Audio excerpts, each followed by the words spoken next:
एक इंटरव्यू के दौरान जब एक पत्रकार ने अभिनेत्री रेखा से पूछा था कि आपकी ज़िंदगी की ऐसी कौन-सी बात है जो आप किसी को बताना चाहती हैं या किसी को भी अभी तक नहीं पता, तो रेखा ने कहा था कि क्या आप पागल हैं? रेखा ने कहा था कि ऐसी कोई बात नहीं है मेरी ज़िंदगी की जो किसी को ना पता हो। और उसने हँसते हुए कहा था कि मैं एक ऐसी इंसान हूँ जिसने अपनी ज़िंदगी की किताब का हर एक बरका, हर एक पेज जो है वो एक-एक इंसान को बाँट दिया है और मैं खुली किताब की तरह हूँ। मेरी ज़िंदगी खुली किताब की तरह है जिसका हर एक पेज, हर एक बरका हर इंसान ने पढ़ा हुआ है और मेरी ज़िंदगी में कुछ भी सीक्रेट नहीं है। मेरी ज़िंदगी के बारे में सब लोगों को पता है कि मेरी ज़िंदगी में क्या हुआ था। तो इसके बाद पत्रकार ने उनसे सवाल पूछा था कि क्या आप अपनी ज़िंदगी में सब कुछ हासिल कर लिया है? क्या कोई ऐसी चीज़ है जो आपने अभी तक नहीं हासिल की है जहाँ जिस चीज़ को आप कभी नहीं पा सकती? तो रेखा ने मुस्कुराते हुए कहा था कि गुज़री हुई खुशियाँ और शाह फारूक। इस पर पत्रकार थोड़ा आश्चर्यचकित हो जाते हैं कि शाह फारूक कौन शाह फारूक? तो रेखा ने कहा था कि आपने नाम नहीं सुना शाह फारूक वही इजिप्ट, मिस्र का रंगीन मिज़ाज बादशाह।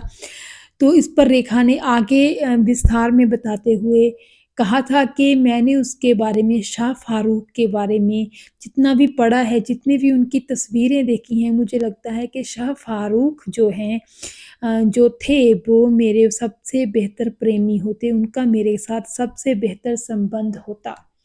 अ, तो अगर मुझे शाह फारूक मिल जाते तो शायद मुझे ज़िंदगी में किसी की भी ज़रूरत ना होती। तो इस पर पत्रकार ने उनसे कहा कि आपने अब तक जितने भी प्रेम किए वो तो किसी ने किसी हिंदुस्तानी से किए लेकिन अगर आपने अब दिल में बसाया है तो वो एक विदेशी हैं शाह फारूक। तो रेखा ने कहा कि इससे कोई फ़र्क नहीं पड़ता, मन का प्यार है जो वो तो किसी से भी हो सकता है। तो इस तरह रेखा ने बताया था कि हाँ, मुझे इस बात का दुःख है कि मेरी ज़िंदगी में मेरे पैदा होने से पहले ही शाह फ़ारूक इस दुनिया को छोड़कर चला गया। तो ये एक अहम एक बहुत ही छोटा-सा एक अ, ज़रूरी किस्सा था या कह लीजिए एक हिम अभिनेत्री रेखा के बारे में एक बात थी जो हमने आपके साथ शेयर की कि कितनी ज़्यादा संवेदनशील थी वो, थी नहीं, हैं आज भी हैं, कितनी मतलब कि कितनी ज़्यादा संवेदनशील हैं वो अभिनेत्री उस टाइम पे भी जब वो सच्चे प्यार की भाल में थी। उन्होंने शादी भी की थी मुकेश अग्रवाल नाम के व्यक्ति के साथ अपनी ज़िंदगी में खुशियाँ लाने के लिए, लेकिन खुशियाँ उनको नहीं मिली और वो एक ऐसे फ़िक्शनल कैरेक्टर को अपनी ज़िंदगी में लाना चाहती थी जो है ही नहीं था।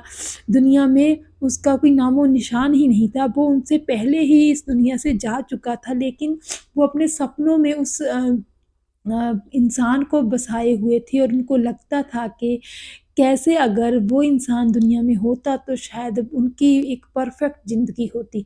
तो ये अहम बातें थी जो हमने रेखा के व्यक्तित्व के बारे में आपके साथ शेयर की, क्योंकि रेखा शुरू से ही मुझे एक बहुत ही ज़्यादा सेंसिटिव, बहुत ही ज़्यादा संवेदनशील अभिनेत्री लगी हैं। वो अपने घर-परिवार को लेकर मुझे लगता था मुझे आज भी लगता है कि वो चाहती थीं कि वो एक अच्छा घर बनाएँ क्योंकि अपने एक इंटरव्यू में सिमी ग्रेवाल के साथ अपनी एक इंटरव्यू में भी उन्होंने बताया था कि किस तरह वो फ़िल्म इंडस्ट्री में नहीं आना चाहती थी। उनकी माँ ने उन्हें फ़िल्म इंडस्ट्री में आने के लिए मजबूर किया क्योंकि घर के हालात ही ऐसे थे। वो तो एक घरेलू एक परिवारक लड़की थी, वो चाहती थी कि उनकी शादी हो, कोई उनकी केयर करे हस्बैंड के रूप में और उनके बच्चे हों, वो अपनी घर गृहस्थी सँभाले। लेकिन ये कितने मतलब हैरानगी की बात है ना, इसे हम डेस्टिनी ही कह सकते हैं कि वो ही अभिनेत्री जो इतना ज़्यादा सोचती थी, जिसको मतलब गृहस्थी इतनी अच्छी लगती थी, परिवार इतना अच्छा लगता था, उसकी ज़िंदगी में गृहस्थी, परिवार, बच्चे ये सब चीज़ें थी ही नहीं। उसकी किस्मत में ये सब लिखा ही हुआ ही नहीं था। तो ये एक छोटा-सा रेखा के व्यक्तित्व का ही हिस्सा था जो मैंने आपके साथ शेयर करना चाहा कि अभिनेत्री रेखा का व्यक्तित्व ऐसा था। हम आप आज क्योंकि वो ग्लैमरस वर्ड से जुड़ी हुई हैं, तो हम सोचते हैं कि ये सब दिखावा कर रही हैं, ये सब ये है, ये वो है। लेकिन अगर गौर से देखें अभिनेत्री रेखा को, तो वो बहुत ही ज़्यादा सेंसिटिव हैं, बहुत ही ज़्यादा वो एक बहुत ही क्यूट हैं बाय नेचर हम अगर सोचें तो। और जब भी मैं कभी न कभी रेखा के बारे में सोचती हूँ, तो मुझे बहुत ही ज़्यादा अपने आप में एक पेन सा महसूस होता है कि कितनी ज़्यादा सेंसिटिव इंसान थी वो और अ, मतलब उनकी किस्मत में वो सब चीज़ें नहीं थी जो वो डिज़र्व करती थी।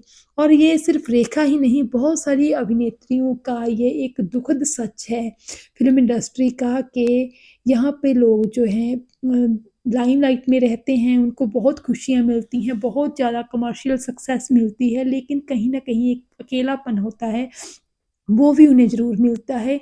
एक परिवार की जो खुशियाँ होती हैं, वो उनको बिल्कुल उनकी किस्मत में नहीं होती हैं। बहरहाल आपका रेखा के बारे में क्या कहना है? आपको रेखा कैसी लगती हैं? एज़ अ ह्यूमन बीइंग आपको वो कैसी लगती हैं? ये सब बातें कमेंट बॉक्स में ज़रूर बताइएगा।